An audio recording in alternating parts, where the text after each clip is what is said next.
Yeah, hi, my name's Peter Norris. I am now employed by the Department of Defence in IT support.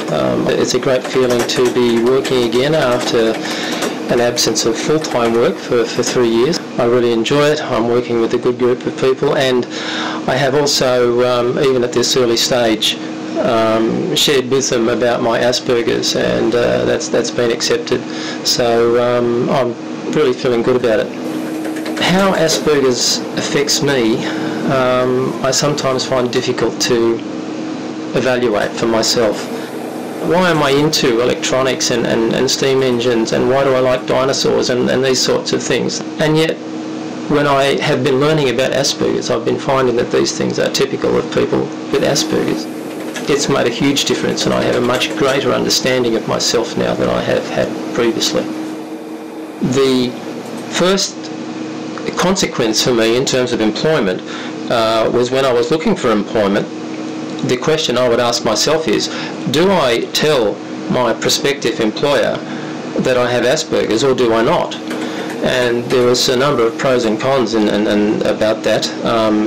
What I've ended up doing is not actually making a point of mentioning it in original interviews and that sort of thing unless it actually comes up. I don't think it's not appropriate to hide it, but what I did have to do is when I went for a medical, I then had to mention it because the medical was quite thorough, and so they asked a lot of questions, and I made mention of it there.